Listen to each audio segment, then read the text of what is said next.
एक समय की बात है, एक गांव में माँ बेटी रहा करती थी। एक दिन वह बेटी अपनी माँ से कहती है कि माँ, गांव के सारे लोग गणेश मेला देखने जा रहे हैं, तो मैं भी मेला देखने जाऊंगी।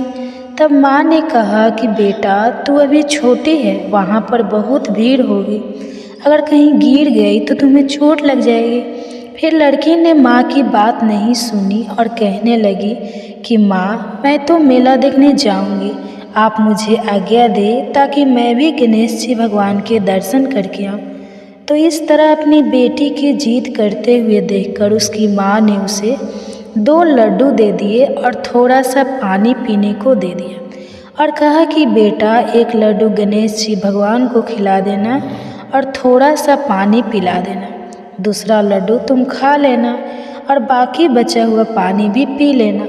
वापस आओगे तब तक तुम्हें भूख लग जाएगी। तो इस तरह वह लड़की अपनी माँ की आज्ञा लेकर गणेश मेला देखने गई।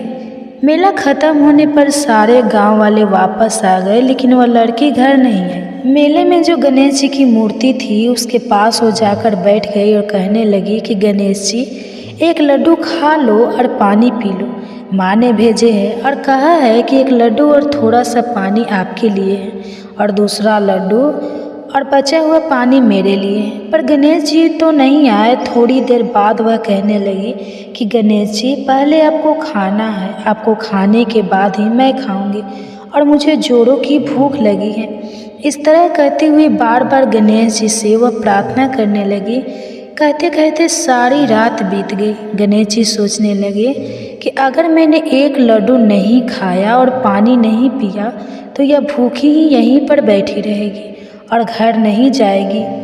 यह सोचकर गणेश जी एक लड़के का वेश बनाकर वहाँ पर आए और कहने लगे कि लाओ मेरा लड्डू और थोड़ा सा पानी।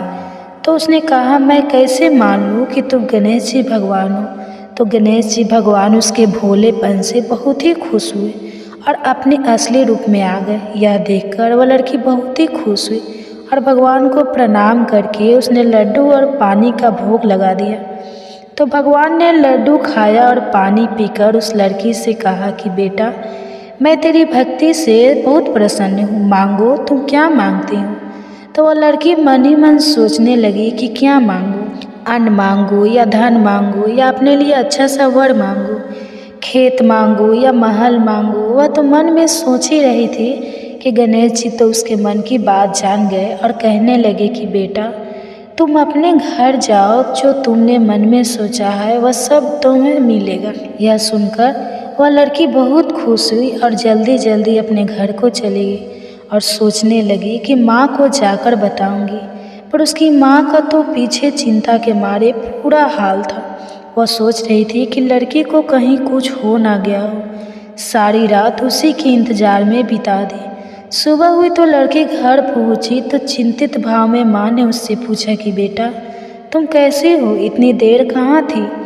तो बेटी ने कहा कि माँ, जैसे आपने कहा था मैंने तो वैसा ही किया, गणेश जी आए ही नहीं, सारी रात बीत गई।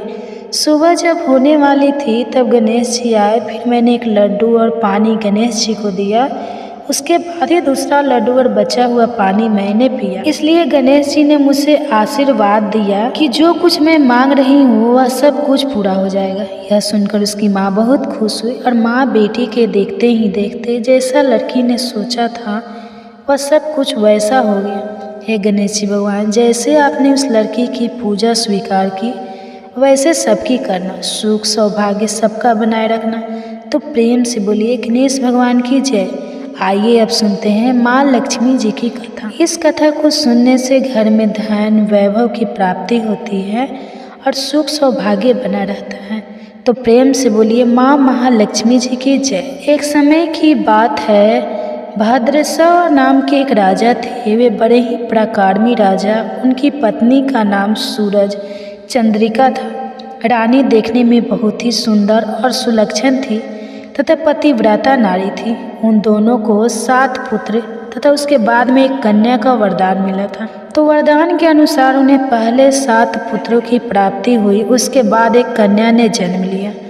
तो राजा और रानी ने अपनी बेटी का नाम श्याम बाला रखा। एक समय की बात है कि माँ लक्ष्मी जी के मन में आया कि मैं महल में जाकर राजा के राज प्रसाद में रहूं। इसके राजा को दुगुनी धन दौलत की प्राप्ति होगी और वह इस धन दौलत से अपनी प्रजा को और भी अधिक सुख दे पाएगा।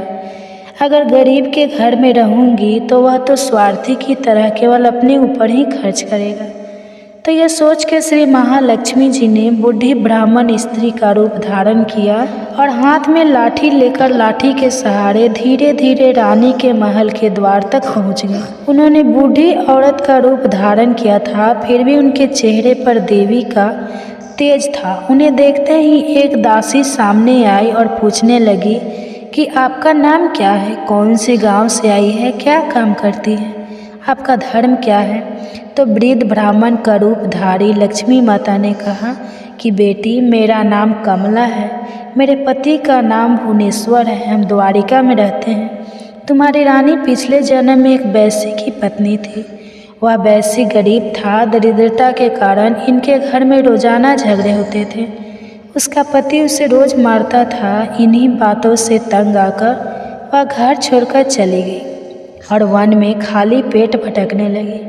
मुझे इसकी दुर्दशा पर दया आ गई और मैंने उसे सुख संपत्ति देने वाली श्री महालक्ष्मी जी की कथा सुनाई थी।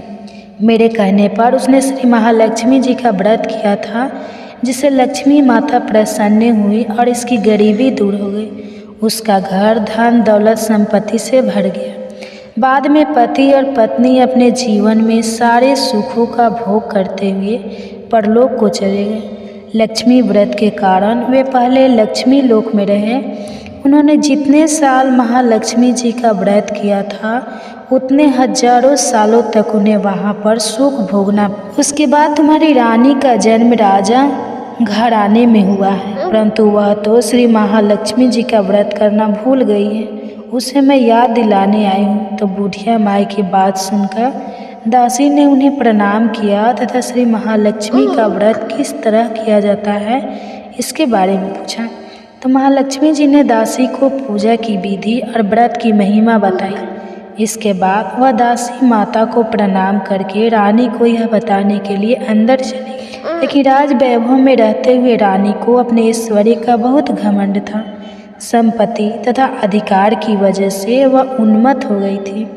दासी द्वारा बताई गई बुढ़िया की बातें सुनकर वह आग बबूला हो गई और भागकर राजा द्वार पर आई और बुढ़िया के रूप में आई श्री महालक्ष्मी जी पर क्रोध के मारे न जाने कौन कौन से शब्द कहने लगी। रानी को पता नहीं था कि बुढ़िया के रूप में माँ महालक्ष्मी स्वयं आई है। रानी के इस तरह से रूख बर्ताव को देखकर और अपने अनादर को देखकर माता ने वहाँ ठहरना उचित नहीं समझा। वह सोचने लगी कि इसे तो अपने आप पर बहुत ही घमंड है, मुझे यहाँ से चलना चाहिए। तो वह बुढ़िया के रूप में आई लक्ष्मी माता अपनी लाठी के सहारे धीरे धीरे महल से बाहर निकल गई और जंगल की तरफ जाने लगी। तो गांव के रास्ते में उन्हें राजकुमारी श्याम बाला मिल गई। तो श्याम बाला ने बूढ़ी औरत को देखते ही कहा कि माँ जी, राम राम, आपको पहले कभी नहीं देखा, कहाँ से आई हो और कहाँ जा रही हो। तो माता लक्ष्मी कहने लगी कि बेटा, मैं तो तुम्हारे माँ से मिलने आई थी, उसे उसके पिछले जन्म के बारे में बताने के लिए। तो उसने तो मुझ पर क्रोध किया और मेरा अनादर किया। मैं तो सिर्फ उसे माता लक्ष्मी का व्रत करने के लिए बोली। यह सुनते ही श्याम बाला ने अपनी ओर से माता महालक्ष्मी से माफ़ी मांगी और कहा कि माँ जी, आप मुझे व्रत की विधि बता दो तो मैं आपके बताए अनुसार व्रत जरूर करूँगी। इस पर माता रानी को उस पर दया आ गई। उन्होंने श्याम बाला को श्री महालक्ष्मी जी के व्रत के बारे में बताया। श्याम बाला ने पूरी श्रद्धा से माँ लक्ष्मी का व्रत रखा। व्रत के फल के प्रभाव से राजा सिद्धेश्वर के सुपुत्र मालाधर से उसका विवाह हो गया। वह धन दौलत ऐश्वर्य वैभव से माला माल होकर और पति के साथ ससुराल में आनंद से रहने लगी। इधर रानी पर महालक्ष्मी जी का प्रकोप हुआ। प्रकोप के कारण राजा भद्रसवा का राज्य और सारा कारोबार नष्ट हो गया। ऐसी हालत में एक दिन राजा ने रानी से निवेदन किया कि हमारा दामाद इतना बड़ा राजा है, इतना धनवान और ऐश्वर्यशाली है, क्यों न उसके पास जाए उसे अपना हाल बताए तो वह हमारी मदद ज़रूर करेंगे। रानी की बात सुनकर राजा ने कहा कि तुम यहीं पर रुको, मैं बेटी और दामाद के पास जाकर आता हूँ। यह कहकर राजा भद्रसवा अपने दामाद के पास जाने के लिए रवाना हो गए। उसके राज्य में पहुंचकर एक तालाब के किनारे थोड़ी देर विश्राम करने के लिए ठहर गए। उसी तालाब से पानी लेने आने जाने वाली दासियां ने उन्हें देखा तो उन्होंने बड़ी ही विनम्रतापूर्वक पूछा कि आप कौन हैं। तो उन्हें मालूम हुआ कि वो तो रानी श्यामबाला के पिता हैं। वे दौड़ती हुई रानी श्यामबाला के पास गई और सारी बात बताई। तो रानी ने दासी के हाथ राज परिधान भोजन बड़े ठाठ से स्वागत और आदर सत्कार करके अपने पिताजी को बुलाया और खूब खातिरदारी की। 2-4 दिन रुकने के बाद में जब राजा भद्रसवा लौटने लगी तो उनकी बेटी ने सोने की मोहरों से भरा हुआ घड़ा दिया। जब राजा भद्रसवा पर लौट आया तो उन्हें देखकर रानी सूरज चंद्रिका बहुत ही खुश हुई कि फटे पुराने कपड़े पहनकर गए थे और राजा के परिधान में वापस आए हैं तो बेटी ने खूब सारा धन दिया होगा। फिर राजा ने वह घड़ा अपनी पत्नी सूरज चंद्रिका को दे दिया। जैसे ही उसने घड़े को खोला तो वह कहने लगी कि हाय राम, हे भगवान, इस घड़े में तो कोयले भरे हुए हैं, पर यह तो सब महालक्ष्मी जी के प्रकोप से हुआ था। रानी को बहुत गुस्सा आया। वह सोचने लगी कि मेरी बेटी को धन का घमंड हो गया है और उसने हमारा अपमान किया है। इस बार वह स्वयं अपनी कन्या के पास गई। उस दिन श्यामबाला ने माँ लक्ष्मी का व्रत रखा था। अपनी माँ को आया देखकर वह बहुत खुश हुई और अपनी माँ से भी महालक्ष्मी का व्रत करवाया। व्रत और पूजा पाठ करने के बाद में रानी अपने घर आ गई। व्रत रखने से रानी को बड़ा ही सुकून महसूस हुआ। रानी भी नियम से लक्ष्मी माता के व्रत को रखने लगी तो महालक्ष्मी के व्रत को रखने से उसे फिर से राजपाट, धन, दौलत, ऐश्वर्य प्राप्त हुआ। वह सुख, शांति और आनंद में जीवन बिताने लगी। कुछ दिनों के बाद में राजकन्या श्यामबाला अपने पिता के घर आई तो उसे घर आया देखकर सूरज चंद्रिका को पुरानी बातें याद आ गई। वह सोचने लगी कि बेटी तो जरूर है, पर इसने अपने पिताजी को कोयले से भरा हुआ घड़ा दिया था। बुरे वक्त में हमारे काम नहीं आया। आज भगवान की कृपा से मेरे तो खूब धन धान्य हैं। इस तरह पुरानी बातों को याद करती हुई सूरज चंद्रिका ने अपनी बेटी के घर आने पर कोई खुशी जाहिर नहीं की।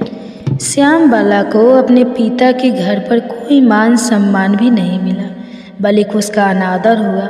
उसने इस बात का बुरा नहीं माना। वह कुछ दिन मायके में रही और फिर ससुराल के लिए जाने लगी तो उसकी माँ ने उसे कुछ नहीं दिया। उसने वहाँ से थोड़ा सा नमक लिया और अपने पल्लू में बांध लिया और वह अपने ससुराल को लौट आई। श्यामबाला को आया देखकर उसके पति ने पूछा कि श्यामबाला, मायके जाकर आई हो, क्या लेकर आई है? तो उसने जवाब दिया कि मैं तो वहाँ बहुत सारे धन लाई हूँ। तो पति ने पूछा कि इसका मतलब क्या है? तो श्यामबाला ने कहा कि थोड़ा धीरज रखो, सब कुछ मालूम हो जाएगा। उस दिन श्यामबाला ने सारा भोजन बनाया तो उसमें नमक नहीं डाला और अपने पति को भोजन परोस दिया। पति ने जब भोजन चखा तो सारा खाना बिना नमक की था, उसमें कोई भी स्वाद नहीं था। तो उसने श्यामबाला से कहा कि आज तुमने ऐसा कैसा भोजन बनाया, इसमें तो कोई भी स्वाद नहीं है। तो अपने पति की बात सुनकर श्यामबाला ने अपनी चुनरी के पल्ले के लगाई हुई गांठ खोलकर उसमें से नमक डाल दिया, जिससे सारा भोजन स्वादिष्ट हो गया। अब उसके पति ने कहा कि भोजन अब स्वादिष्ट हो गया है, आपने बिना नमक के भोजन क्यों बनाया? तो श्यामबाला बोली कि स्वामी, यही है मायके से लाया हुआ सारा। श्यामबाला के इतना कहते ही उसके पति को सारी बात समझ में आ गई। फिर दोनों हंसने लगे और साथ साथ भोजन करने लगे। हे लक्ष्मी माता, जैसे आपने श्यामबाला को धन धान्य दिया वैसे हमें भी देना। सुख सौभाग्य का वास करना, अन्न धन के भंडार भरना। जो भी आपकी इस कथा को सुने या सुनाए उसकी सभी मनोकामनाएं पूरी करना। तो बोलिए माँ लक्ष्मी जी की जय। आप सुनिए महालक्ष्मी जी की एक और व्रत कथा। एक समय की बात है, देवर्षि नारद भगवान श्री कृष्ण से मिलने के लिए द्वारिका नगरी में पधारे। नारद जी को देखकर भगवान श्री कृष्ण कहते हैं, हे देवर्ष पधारिए, द्वारिका नगरी में आपका स्वागत है। आज द्वारिका में आने का क्या प्रयोजन है? देवर्षि नारद कहते हैं, हे प्रभु, मन में आपके दर्शन करने की इच्छा हुई सो चला आया। भगवान श्री कृष्ण मुस्कुराते हुए कहते हैं, हे देवर्ष, अवश्य ही आपके मन में आज कोई ना कोई बात चल रही है, इसलिए निसंकोच होकर पूछ लीजिए। देवर्षि नारद कहते हैं, हे प्रभु, आप तो सब कुछ जानते हैं। मेरे मन में जो भी शंका है उसके विषय में भी आपको पता है, लेकिन फिर भी अगर आप पूछ रहे हैं तो मैं बताने की चेष्टा करता हूँ। हे प्रभु, आज मैं आपके पास यह जानने के उद्देश्य से आया हूँ कि किस कारण से मनुष्य के जीवन में दरिद्रता आती है। देवी लक्ष्मी किस कारण से मनुष्य के घर का त्याग करके चली जाती है, और वह कौन सा पुण्य है जिससे देवी लक्ष्मी सदैव ही मनुष्य के घर में वास करती है। भगवान श्री कृष्ण कहते हैं, हे देवर्ष, आज अपने समस्त मानव जाति के कल्याण के उद्देश्य से अत्यंत महत्वपूर्ण बात पूछी है। देवी लक्ष्मी के कारण ही मनुष्य के घर में सुख समृद्धि का वास होता है, और जब देवी लक्ष्मी घर का त्याग करके चली जाती है तो उस घर में दरिद्रता का ही वास होता है। इस विषय में एक प्राचीन कथा कही गई है जो मैं आपको सुनाता हूँ। जो भी मनुष्य इस कथा का श्रवण करता है उसके घर में देवी लक्ष्मी के साथ समस्त पुण्य निवास करते हैं। इसलिए आप इस कथा का श्रवण कीजिए और इसका तीनों लोकों में प्रचार कीजिए। देवर्षि नारद कहते हैं, हे प्रभु, कृपा आप मुझे वह कथा सुनाइए। आपके मुख से इस कथा को सुनना मेरा सौभाग्य है।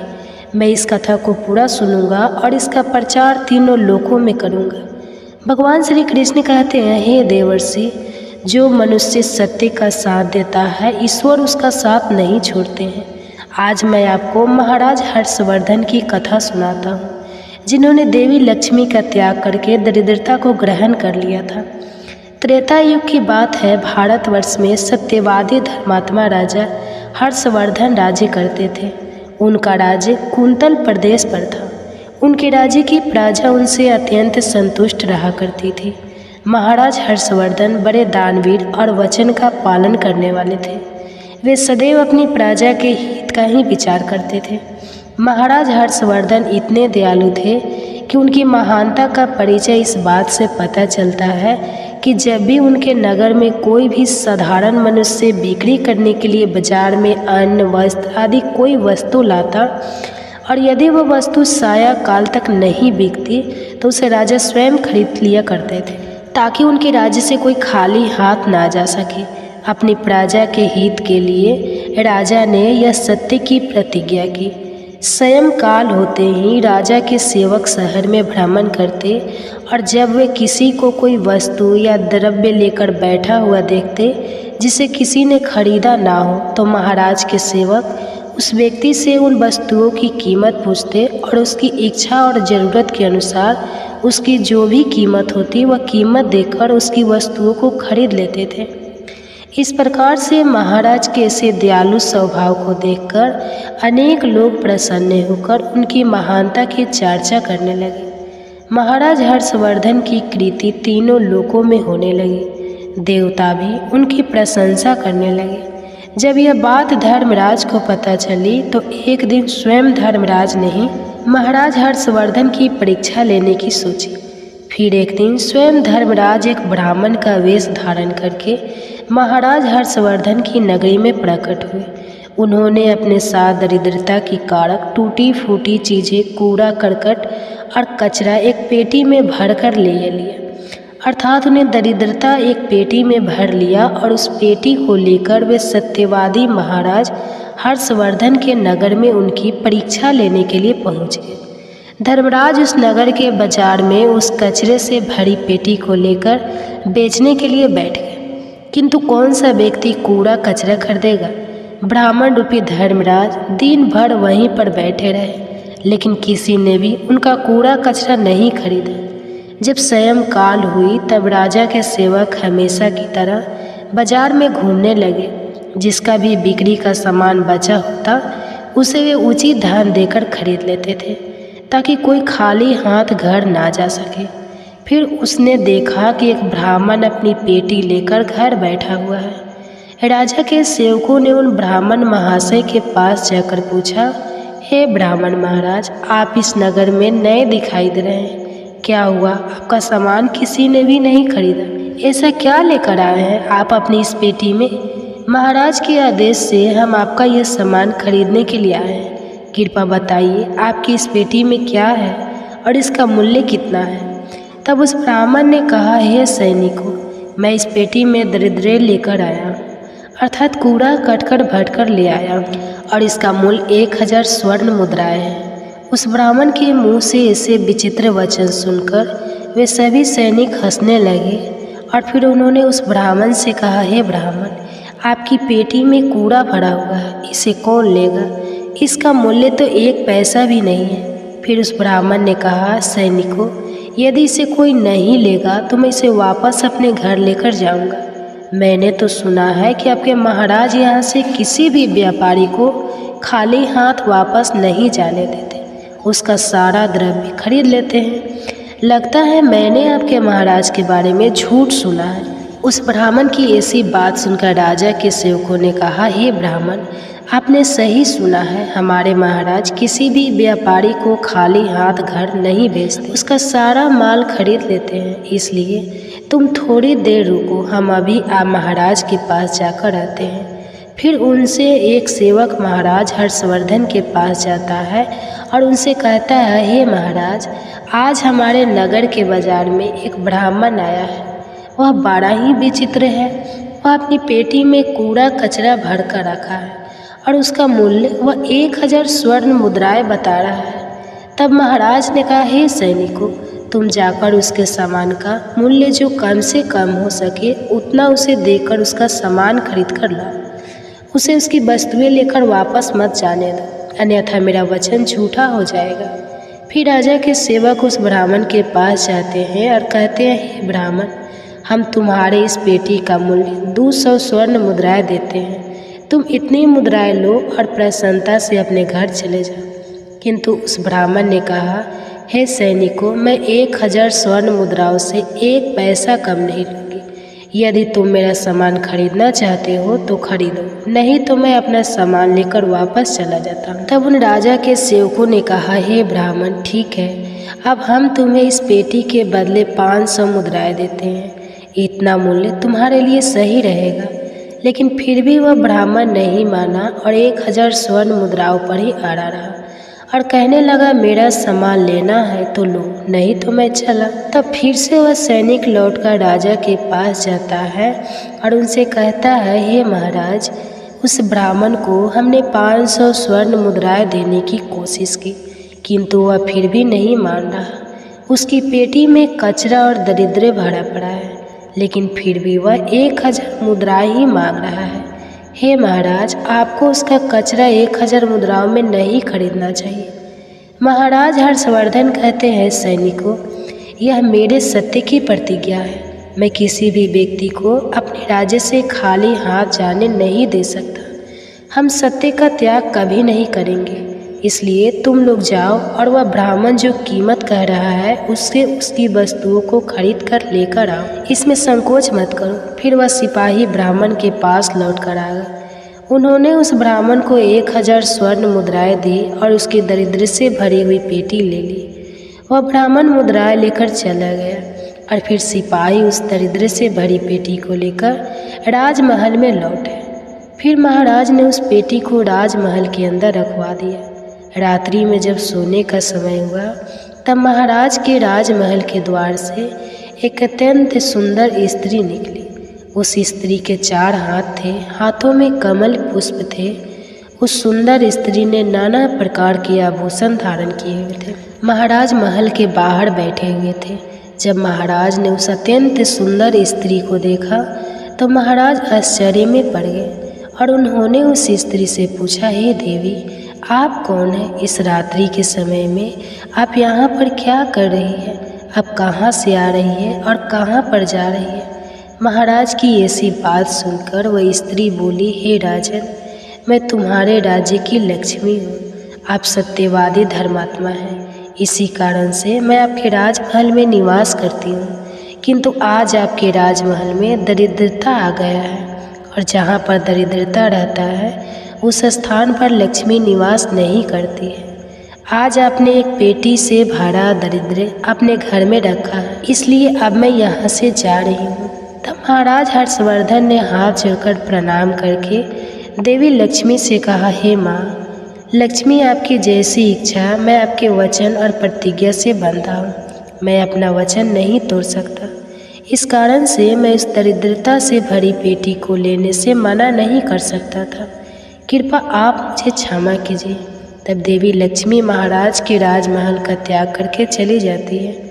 थोड़ी देर बाद राजा ने एक बहुत ही सुंदर युवा पुरुष को राजमहल के दरवाजे से निकलते देखा, तो महाराज ने उससे पूछा, हे देव, आप कौन हैं? यहाँ पर कैसे आए हैं और आप कहाँ जा रहे हैं? उस सुंदर पुरुष ने कहा, हे राजन, मेरा नाम दान है।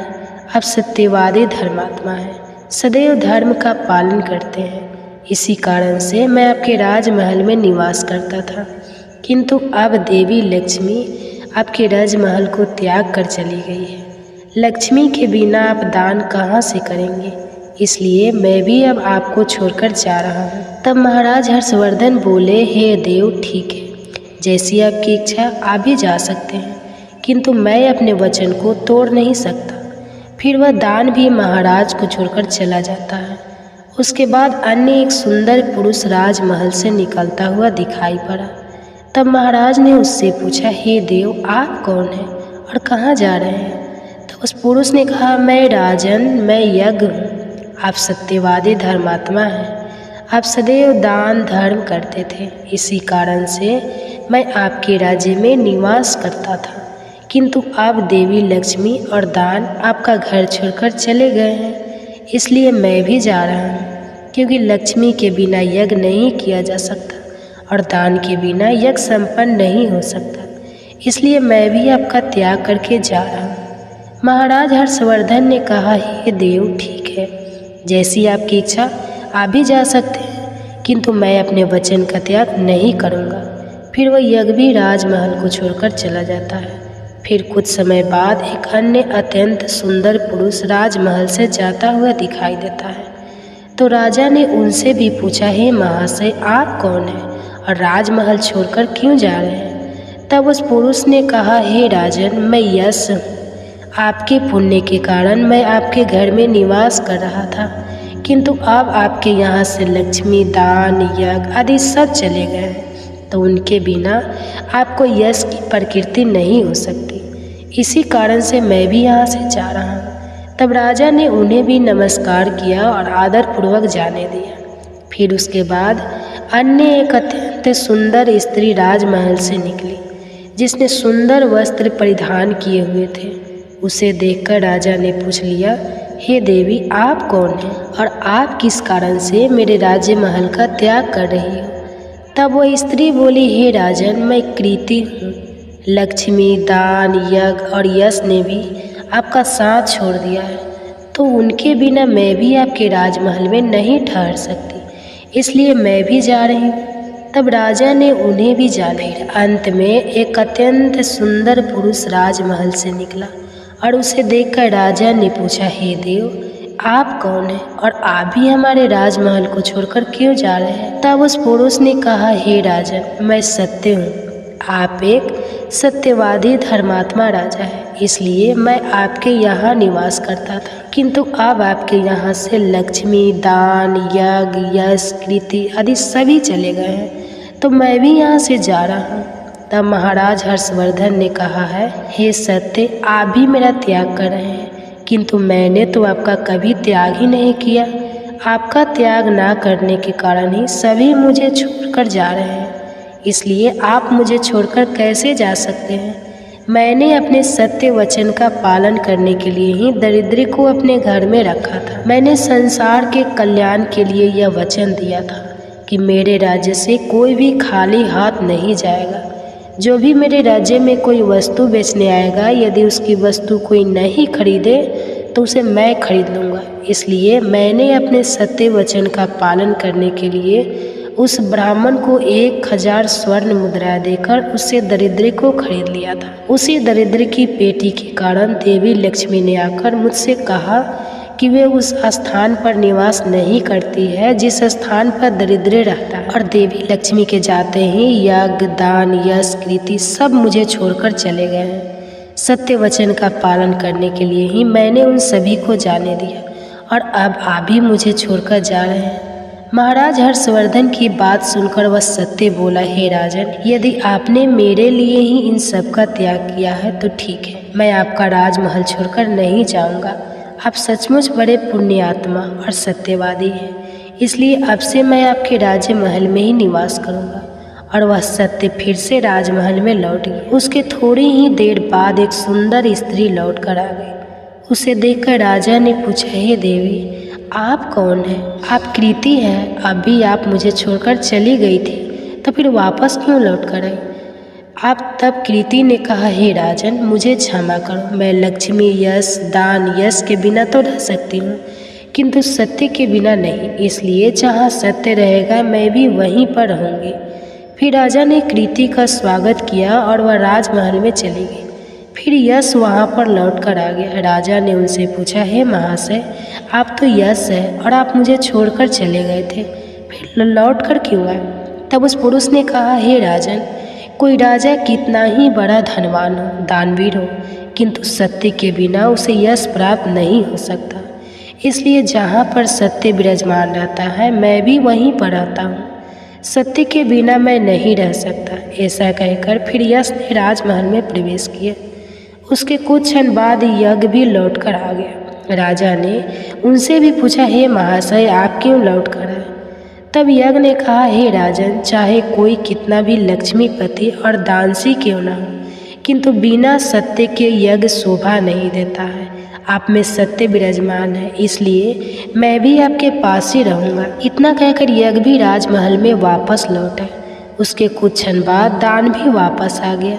राजा ने उनसे भी पूछा, हे महाशय, आप भी मुझे छोड़कर गए थे, फिर लौटकर किस कारण से आ गए? तब उस पुरुष ने कहा, हे राजन, मैं दान हूँ। कुछ समय पहले मैं आपको छोड़कर गया था, किंतु आप में सत्य विराजमान है और जहाँ सत्य रहता है मैं भी वहीं रहता हूँ।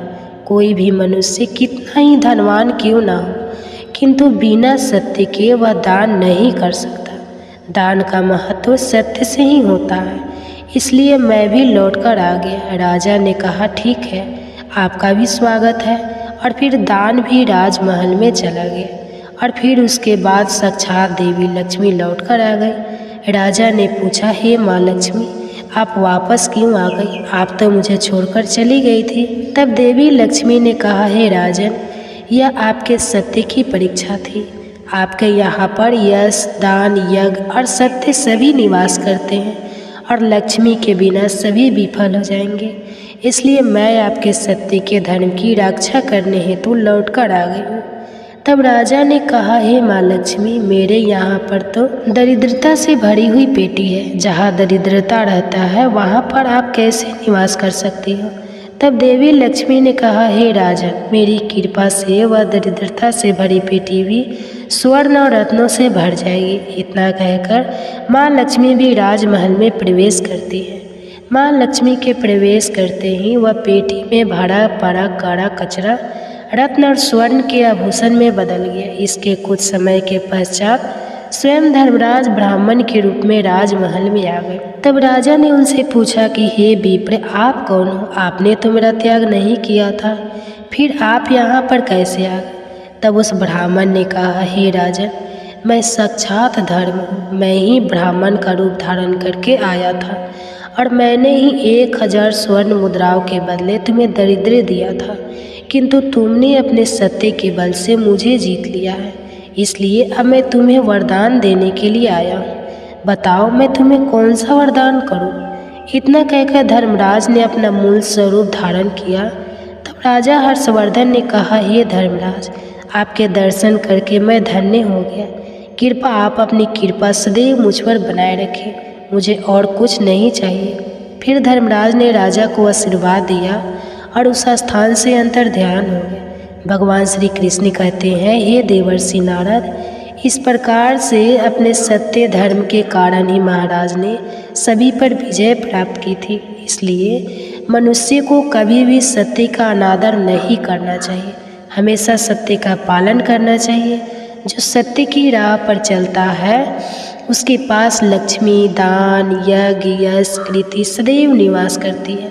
तो प्रिय श्रोताओं, इस प्रकार से भगवान श्री कृष्ण ने नारद जी को अत्यंत महत्वपूर्ण ज्ञान दिया है।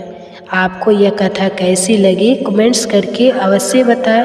अगर जानकारी अच्छी लगी हो तो वीडियो को लाइक ज़रूर करें और कमेंट्स में जय श्री कृष्णा और जय माँ लक्ष्मी जरूर लिखें। साथ ही चैनल को सब्सक्राइब करें। आप सभी का धन्यवाद।